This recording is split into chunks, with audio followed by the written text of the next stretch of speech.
It's not really my first gig. I had one, I did like, it was like an open mic with Anthony, but it was fun. So yeah, it's close. It's close to my first gig, but I want to talk a bit about Ipswich because I love Ipswich. But also actually, I'll talk about my work life. I started work at 5 AM this morning. I finished at 5 PM. I did a 12-hour shift before I came here. It was long, but it was good. I enjoyed it because penalty rates. No. But we had a closure on the Queensland Rail line, so the whole Ipswich line was closed. And I hope you didn't get messed around, but I've got a suggestion to make to all of you. If you're gonna go drink driving, tonight's the night, because you can blame the government for shutting down the railway line and public transport. Just a bit of a heads up. All right, just...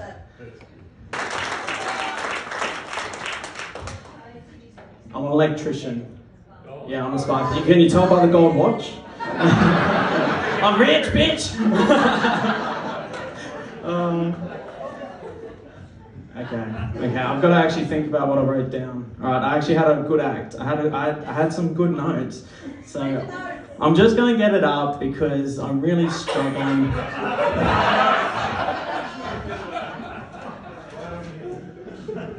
right, let's go. So we're in the beautiful city of Ipswich. I moved away when I was 18. I went up to the sunny coast for my trade. Went and did my apprenticeship up in the sunny coast, and I moved around Queensland a bit. You know, I went to Bundaberg as well. But you know, I feel like after my apprenticeship, I came back to Ipswich, and you know, you don't really appreciate somewhere until you leave.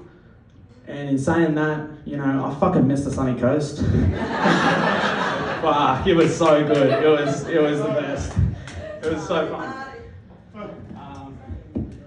But I love like the people who especially live in Ipswich, but you know, they work in Brisbane or they work in the Gold Coast, or you know, they could live anywhere really, but they choose to live in Ipswich. They're crazy. Like, they're wild people. But I love them because they're passionate about the place and the culture here. And I love Ipswich so much.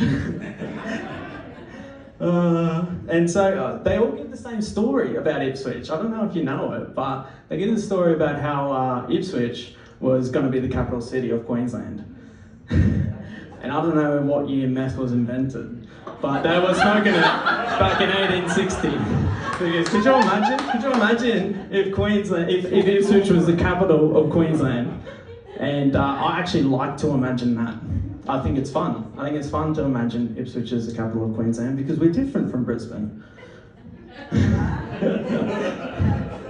We're very different, you know?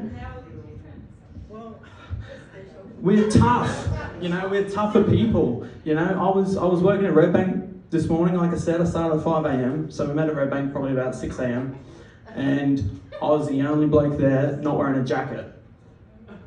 Like, we're just different people, like, we're tough. We've got, like, we adapt to the climate. I've got hair in my mouth. We adapt to the climate, you know, we have floods. We got to build Noah's Ark. We got to fucking, like, we have a 1 in 100 flood every decade. 1 in 100 year flood, we do. And now with the change of weather, it's cooling down. That means two things for Ipswich. You know, you can get the next COVID variant with your kids at the Ipswich show, or you can be buying tickets to the Ipswich Cup.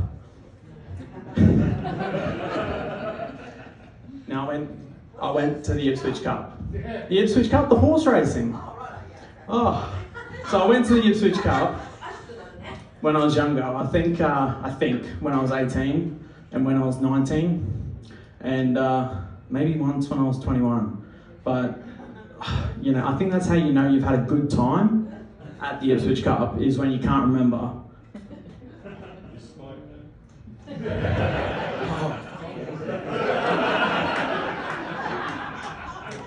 Thank God.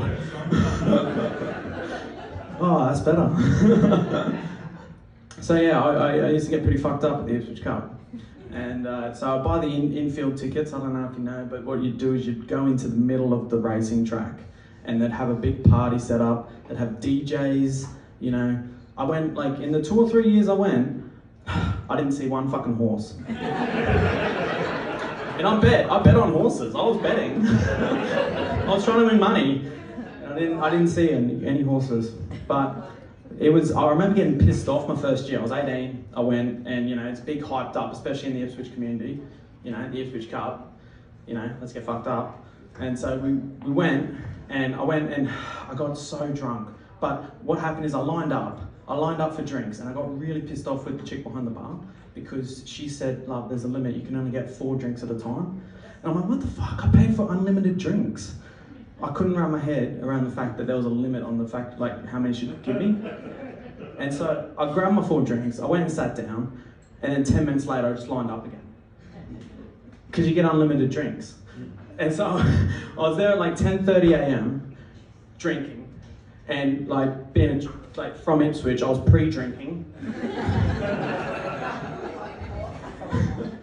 I was pre-drinking, and then I went and started drinking 4 drinks at a time from 10:30 a.m. and I think the last race is around 7 p.m. So it's a big day. It's a big day, to say the least. I didn't see one fucking horse, and I didn't have one fucking water.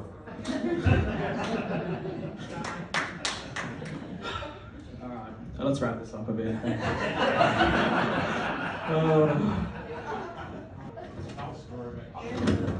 They're clown shoes. They're red. They're clown shoes.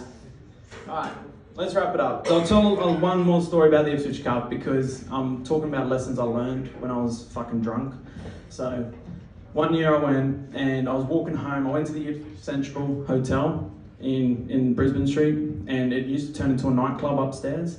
And so I wanted to keep the party going after 10 hours of drinking already. So I kept going. It was 2 a.m. I was walking home past IGS and Ipswich Boys Grammar, and I seen this guy. He was walking down the street and he was harassing this girl. And I'm like, all right, I've got to step in. I went to him. I'm like, bro, you got to leave her alone, and it's not gonna fly. And so he just clocked me in the jaw. He just punched me in the face. And I feel like the Ipswich Cup has taught me so many lessons about Ipswich. Not only do I used to love to drink, but if you've had 14 hours of drinking and you get one clean punch to the face, you can go for another 14 hours. It wakes you the fuck up. I'll end it there. Thank you.